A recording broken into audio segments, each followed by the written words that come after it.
Rajasthan Royals के सामने कोलकाता की टीम ने किया कमाल। क्विंटन डिकॉक के दमदार बल्लेबाजी के दम पर जीता मैच। नमस्कार दोस्तों, स्वागत है आपका एक बार फिर हमारे चैनल क्रिकेट स्टार में। दोस्तों, कोलकाता नाइट राइडर्स और राजस्थान रॉयल्स के बीच आईपीएल 2025 का एक बेहद ही शानदार मुकाबला खेला गया। इस आईपीएल का सबसे लो स्कोरिंग मुकाबला हुआ, जिसमें शानदार बल्लेबाजी करते हुए कोलकाता नाइट राइडर्स की तरफ से क्विंटन डिकॉक ने टीम को जीत तक पहुंचाया। तो दोस्तों, हम आपको इस मुकाबले का पूरा हाईलाइट तो बताएंगे, लेकिन दोस्तों उससे पहले आप भी केकेआर की टीम की शानदार जीत को देखकर खुश हैं तो इस वीडियो को एक लाइक जरूर कर दें। और साथ ही दोस्तों, आप भी चैनल पर नए हैं और अभी तक चैनल को सब्सक्राइब नहीं किया तो चैनल को सब्सक्राइब करके बेल आइकन जरूर दबा लें। तो चलिए दोस्तों, जानते हैं पूरा हाईलाइट शुरुआत से ही। तो दोस्तों, आज के इस मुकाबले में सिक्का उछाला रियान पराग ने, लेकिन गिरा ये सिक्का अजिंक्य रहाणे के पक्ष में। रहाणे ने टॉस जीतकर पहले गेंदबाजी का फैसला किया तो पहले बल्लेबाजी के लिए आमंत्रित किया राजस्थान रॉयल्स की टीम को। राजस्थान की तरफ से यशस्वी जायसवाल और संजू सैमसन पारी की शुरुआत करने उतरे, लेकिन दोस्तों यहाँ पर पहले ओवर की पहली गेंद पर यशस्वी जायसवाल के बल्ले का टॉप पेच लगा और उन्हें एक शानदार चौका फाइनल की तरफ मिल गया। तो वहीं पर पहले ओवर की आखिरी गेंद पर एक शानदार चौका संजू सैमसन के बल्ले से भी देखने को मिला, जब ऑफ साइड में बिहाइंड द स्क्वायर गेंद को चौके के लिए बाउंड्री लाइन के पार भेज दिया। लेकिन इसके बाद इस मुकाबले का पहला छक्का तीसरे ओवर की पांचवी गेंद पर देखने को मिला, जब यशस्वी जायसवाल ने शानदार तरीके से गेंद को 6 रनों के लिए बाउंड्री लाइन के पार भेजा और 89 मीटर का शानदार छक्का जड़ दिया। लेकिन इसके बाद दोस्तों यहाँ पर टीम को पहला झटका चौथे ओवर की पांचवी गेंद पर लगा, जब संजू सैमसन को वैभव अरोरा ने बोल्ड करके पेविलियन भेज दिया और यहाँ पर करारा झटका लगा। संजू सैमसन की हम बात करें तो वो 11 गेंदों पर 13 रन बनाकर पेविलियन लौट गए। इसके बाद दोस्तों यहाँ पर पांचवें ओवर की दूसरी गेंद पर भी यहाँ पर एक शानदार शॉट खेलते हुए रियान पराग ने गेंद को 6 रनों के लिए बाउंड्री लाइन के पार भेजा। सिंगल हैंडली 71 मीटर का छक्का उन्होंने जड़ दिया। तो वहीं पर इसके बाद छठे ओवर की दूसरी गेंद पर भी उनके बल्ले से एक और बड़ा शॉट देखने को मिला और इस बार गेंद को सामने की तरफ शानदार तरीके से 6 रनों के लिए बाउंड्री लाइन के पार भेज दिया। यह भी उनके बल्ले से निकला हुआ दमदार छक्का था। तो वहीं पर इसके बाद दोस्तों छठे ओवर की आखिरी गेंद पर यशस्वी जायसवाल ने भी एक बड़ा शॉट खेला और लॉन्ग ऑफ के ऊपर से गेंद को स्टैंड में डिपॉजिट कर दिया। तो वहीं पर इसके बाद 8वां ओवर डालने आए वरुण चक्रवर्ती के ओवर की तीसरी गेंद पर भी रियान पराग ने एक और बड़ा शॉट खेला और दमदार तरीके से गेंद को मिड विकेट के ऊपर से सीधे स्टैंड में डिपॉजिट कर दिया। इसके बाद दोस्तों यहाँ पर 8वें ओवर की 5वीं गेंद पर भी शानदार गेंदबाजी करते हुए वरुण चक्रवर्ती ने शानदार वापसी की और रियान पराग को यहाँ पर पेविलियन भेज दिया। वो बड़ा शॉट खेलना चाहते थे, लेकिन गेंद वहीं पर हवा में चली गई और विकेट कीपर क्विंटन डिकॉक ने शानदार कैच पकड़ा और रियान पराग 15 गेंदों पर 25 रन बनाकर पेविलियन लौट गए।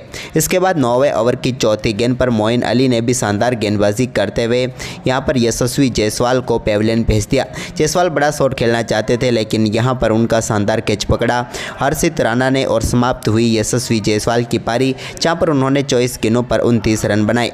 तो वहीं पर इसके बाद दोस्तों 10वें ओवर की 5वीं गेंद पर भी वरुण चक्रवर्ती ने शानदार गेंदबाजी करते हुए वनिंदु असरंगा की पारी को समाप्त किया। असरंगा 4 गेंदों का सामना करने के बाद 4 ही रन बना पाए और अजिंक्य रहाणे का शिकार बने और राजस्थान रॉयल्स को एक और करारा झटका लगा। तो वहीं पर इसके बाद दोस्तों 11वें ओवर की आखिरी गेंद पर मोइन अली ने शानदार गेंदबाजी करते हुए नीतीश राणा को भी चलता किया। नीतीश राणा भी कुछ खास नहीं कर पाए यहाँ पर और मोइन अली का शिकार बन गए। अली ने कमाल कर दिया और 9 गेंदों पर 8 रन बनाने के बाद नीतीश राणा भी चलते बने। तो वहीं पर इसके बाद दोस्तों यहाँ पर ध्रुव जुरेल ने शानदार खेल दिखाया और एक और शानदार चौका उन्होंने 13वें ओवर की 5वीं गेंद पर चढ़ा यहाँ पर मोइन अली की गेंद पर। तो इसके बाद उनका शानदार परफॉर्मेंस जारी था शुभम दुबे के साथ मिलकर, जब 15वें ओवर की 5वीं गेंद पर शुभम दुबे ने एक शानदार शॉट खेला और गेंद को बैकवर्ड पॉइंट की तरफ चौके में तब्दील कर दिया। लेकिन इसी ओवर की आखिरी गेंद पर वैभव अरोरा ने शानदार वापसी की और शुभम दुबे को भी पेविलियन भेज दिया।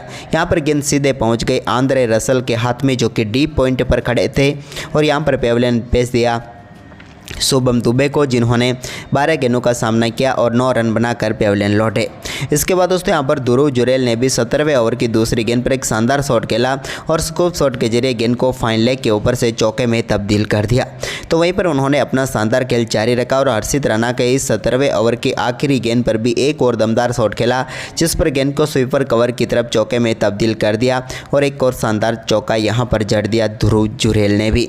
इसके बाद तो दोस्तों यहाँ पर शानदार परफॉर्मेंस जारी था। इसी बीच 18वें ओवर की पहली गेंद पर एक शानदार चौका सिमरन हेटमायर के बल्ले से से भी देखने को मिला। हालांकि यहाँ पर वेंकटेश अय्यर ने कैच जरूर छोड़ दिया, जिसके बदौलत यहाँ पर चौका मिला हेटमायर को।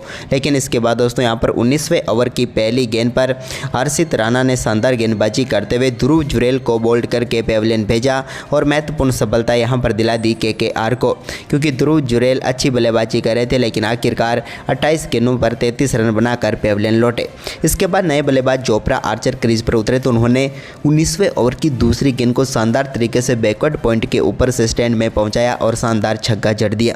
लेकिन इसी बीच 19वें ओवर की आखिरी गेंद पर सिमरन हेटमायर ने बड़ा शॉट खेलने की कोशिश की, लेकिन यहां पर उनका कैच अंग क्रिस रघुवंशी ने पकड़ा और समाप्त हुई यहां पर हेटमायर की पारी, जहां पर 8 गेंदों पर 7 रन बनाकर वो पेविलियन लौटे।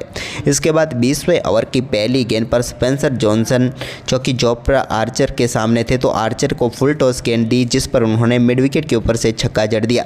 लेकिन इसी ओवर की 5वीं गेंद पर स्पेंसर जॉनसन ने यहां पर जोफ्रा आर्चर को बोल्ड करके पेविलियन भेजा। उन्होंने 7 गेंदों पर 16 रन बनाए और इसके बाद दोस्तों राजस्थान रॉयल्स की टीम ने आखिरी गेंद पर 2 रन बनाए, जिसके चलते राजस्थान ने 20 ओवर में 151 रन बनाए और 152 रनों का लक्ष्य कोलकाता नाइट राइडर्स की टीम के सामने रखा। वहीं पर दोस्तों इस लक्ष्य का पीछा करने उतरी कोलकाता नाइट राइडर्स की तरफ से पारी की शुरुआत करने उतरे क्विंटन डी कॉक के साथ मोइन अली। तो यहां पर पहला ओवर तो शानदार रहा जिसमें कोई चौका नहीं आया, लेकिन दूसरे ओवर की दूसरी गेंद पर क्विंटन डी कॉक ने बैकवर्ड स्क्वायर लेग की तरफ एक शानदार चौका जड़ दिया। इसके बाद तीसरा ओवर डालने आए जोफ्रा आर्चर की पहली गेंद पर भी एक और शानदार चौका यहां पर क्विंटन डी कॉक के बल्ले से देखने को मिला, जहाँ पर उन्होंने एक बार फिर से गेंद को बैकवर्ड पॉइंट की तरफ ही चौके में तब्दील किया। तो वहीं पर इसके बाद तीसरे ओवर की 5वीं गेंद पर कोलकाता नाइट राइडर्स की पारी का पहला छक्का क्विंटन डी कॉक के बल्ले से देखने को मिला, जब उन्होंने मिड विकेट के ऊपर से गेंद को शानदार तरीके से 6 रनों के लिए बाउंड्री लाइन के पार भेजा। तो वहीं पर यह शानदार परफॉर्मेंस जारी रहा क्विंटन डी कॉक का और चौथे ओवर की दूसरी गेंद पर महेश तीक्ष्णा की गेंद को भी उन्होंने एक बार फिर से 6 रनों के लिए बाउंड्री लाइन के पार भेज दिया। इसके बाद तो उनका शानदार परफॉर्मेंस जारी था, लेकिन इसी बीच यहाँ पर मोइन अली जो कि 7वें ओवर की पहली गेंद पर एक शानदार शॉट खेला था और वहाँ पर उन्होंने शॉट खेलकर सिंगल लिया, लेकिन सिंगल लेने के साथ ही वो डबल रन लेने के लिए क्रीज से बाहर निकल गए थे। लेकिन यहाँ पर उनसे गलती हुई, वो वापस क्रीज में नहीं पहुँच पाए और रियान पराग ने महेश तीक्ष्णा के थ्रो पर शानदार तरीके से आउट किया मोइन अली को और पहली सफलता राजस्थान रॉयल्स की टीम को मिल गई। मोइन अली 12 गेंदों का सामना करने के बाद 5 रन बनाकर पेविलियन लौटे। इसके बाद दोस्तों यहाँ पर वनिंदु असरंगा जब ओवर डालने आए 8वां तो उनके ओवर की पहली गेंद पर क्विंटन डी कॉक के बल्ले से एक और शानदार चौका बिहाइंड द स्क्वायर देखने को मिला। तो इसके बाद दोस्तों यहाँ पर 8वें ओवर की आखिरी गेंद पर भी अजिंक्य रहाणे ने भी एक शानदार शॉट खेला और गेंद को एक्स्ट्रा कवर के ऊपर से चौके के लिए बाउंड्री लाइन के पार भेज दिया। वहीं पर इसके बाद 9 ओवर की समाप्ति तक टीम का स्कोर 61 रनों तक पहुंचा दिया केकेआर ने। इसके बाद दोस्तों अजिंक्य रहाणे ने शानदार परफॉर्मेंस करते हुए 10वें ओवर की तीसरी गेंद पर एक बड़ा शॉट खेला और गेंद को 6 रनों के लिए बाउंड्री लाइन के पार भेज दिया। लेकिन इसके बाद अजिंक्य रहाणे की ये पारी ज़्यादा लंबी नहीं हो पाई और 11वें ओवर की पहली गेंद पर शानदार गेंदबाजी करते हुए वनिंदु हसरंगा ने यहाँ पर पेविलियन भेज दिया अजिंक्य रहाणे को। यहाँ पर तुषार देशपांडे ने शानदार कैच पकड़ा और 15 गेंदों का सामना करने के बाद 18 रन बनाकर रहाणे आउट हुए। लेकिन दोस्तों रहाणे के आउट होने के बाद शानदार बल्लेबाजी करते हुए 11वें ओवर की 5वीं गेंद पर क्विंटन डी कॉक ने एक और बड़ा शॉट खेला और गेंद को 6 रनों के लिए बाउंड्री लाइन के पार भेजते हुए अपना दमदार अर्धशतक पूरा कर लिया। तो वहीं पर इसके बाद 12वें ओवर की पहली गेंद पर भी यहाँ पर क्विंटन डी कॉक ने एक और शानदार छक्का जड़ दिया। इस बार उन्होंने रियान पराग की गेंद को 6 रनों के लिए बाउंड्री लाइन के पार भेजा मिड विकेट के ऊपर से। तो इसके बाद तो अंग क्रिस रघुवंशी और क्विंटन डी कॉक के शानदार परफॉर्मेंस के दम पर कोलकाता नाइट राइडर्स ने इस मुकाबले में शानदार जीत दर्ज कर ली और राजस्थान रॉयल्स की टीम को 2 में से 2 मुकाबलों में शिकस्त का सामना करना पड़ा। तो दोस्तों आज का ये मुकाबला आपको कैसा लगा हमें अपनी राय कमेंट करके ज़रूर बताएं और साथ ही इस वीडियो को अपने दोस्तों के साथ ज़्यादा से ज़्यादा शेयर जरूर करें। धन्यवाद।